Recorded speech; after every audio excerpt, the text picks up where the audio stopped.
if we're not hooked in that first sentence, I find that by the second or third paragraph, depending on how long the paragraphs are, there's this point where I could underline it and say, this is why we're going to keep reading.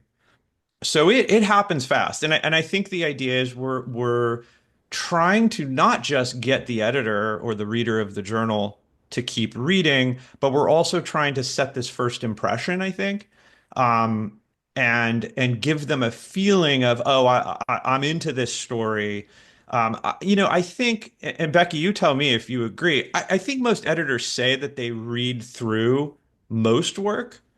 So it's not like I think we need to greatly worry about somebody saying, "Oh, I'm not going to read another word of this one." So first impressions really become part of it as well, hooking and creating that good first impression. Um, what else? Um, I noticed some things while I was reading the push cart. First of all, I'm almost never confused on that first page.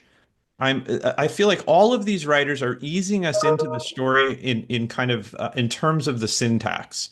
Um, that doesn't mean that there's not tension, and it doesn't mean we don't want to know what's going on. But none of them did I read the first page and think, God, I don't. I'm uncomfortably confused. Mhm. And yet that's something I feel a quarter of the time or so when I'm editing, and I so often in my notes write. I don't, this is confusing, or just cut this and get into where you're going sooner. The other thing I noticed is when there isn't a real obvious hook, when I'm not completely grabbed by content, I'm grabbed by style and or form.